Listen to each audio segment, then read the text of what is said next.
Bonjour à toutes, bonjour à tous. Primordial numéro 1 que je vais présenter aujourd'hui, la respiration, donc respirer.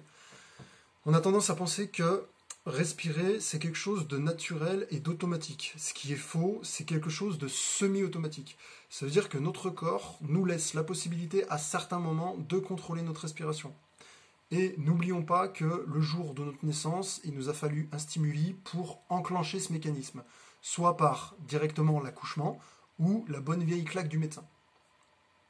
Il y a une expérience qui avait été faite en France où on avait mis sous respirateur durant la nuit la moitié d'un groupe, en bonne santé je précise, et ensuite on avait testé intellectuellement les deux groupes et on a constaté que le groupe sous respirateur avait de meilleurs résultats que le groupe sans respirateur.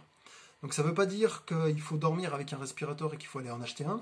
Ça montre en revanche à quel point respirer est un effort considérable pour notre corps et c'est une source d'épuisement et donc la nécessité de nous entraîner par des exercices de respiration pour améliorer et limiter justement cet épuisement naturel du corps.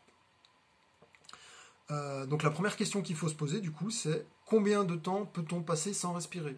C'est simple, 3 minutes sans oxygène et notre cerveau il s'éteint. Et là vous pouvez faire vos bagages et partir pour des vacances très longue durée. Je vous laisse imaginer.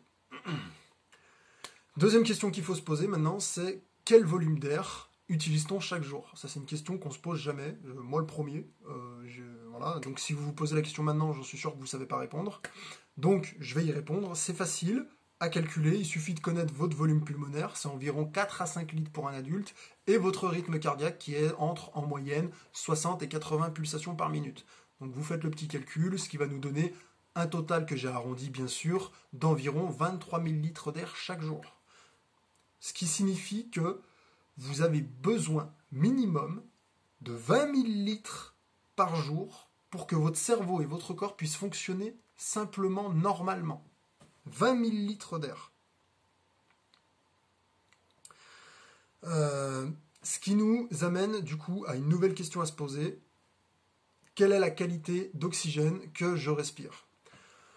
Ça, il suffit d'observer votre environnement personnel et de comprendre que, petite métaphore, un pot d'échappement, ça pollue plus qu'un arbre.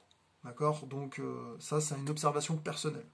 Et vous aurez une idée de l'environnement et la qualité d'oxygène que vous avez.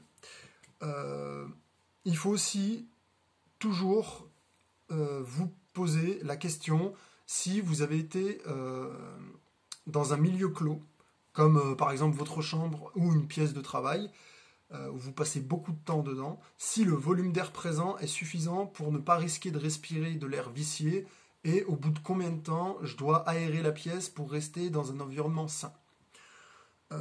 Donc comme je vous l'ai énoncé juste avant, le volume pulmonaire d'un adulte, c'est environ 4 à 5 litres d'air.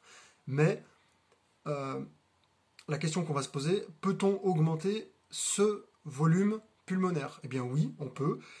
Il suffit de prendre exemple sur les apnéistes, donc les personnes qui s'entraînent à ne pas respirer lors d'une activité aquatique, qui peuvent eux doubler ce volume par 2.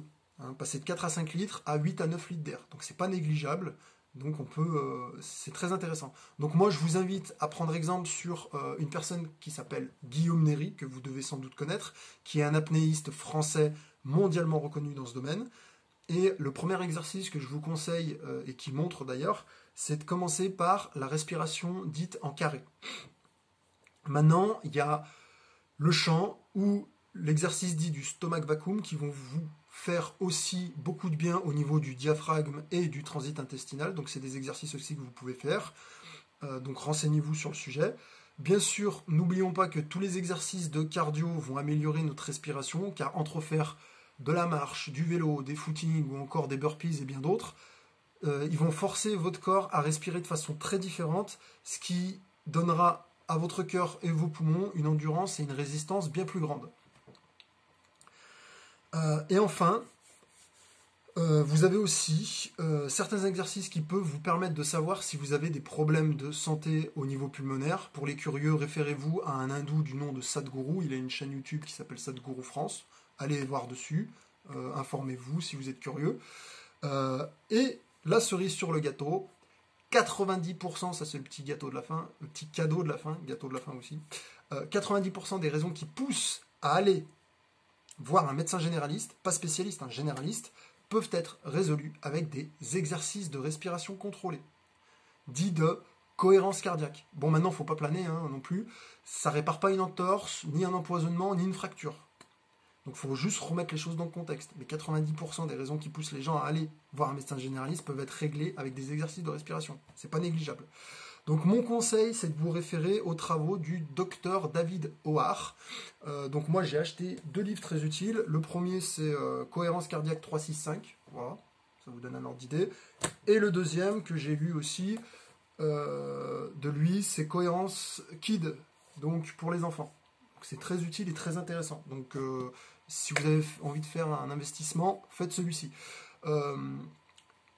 Conclusion, on peut optimiser sa santé quel que soit son budget de façon sûre et efficace en apprenant à respirer et à ne pas respirer.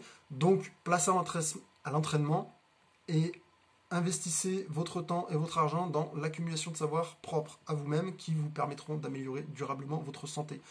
Pensez à partager, mettez un petit j'aime, un petit commentaire comme d'habitude. Si vous n'êtes pas encore abonné, abonnez-vous.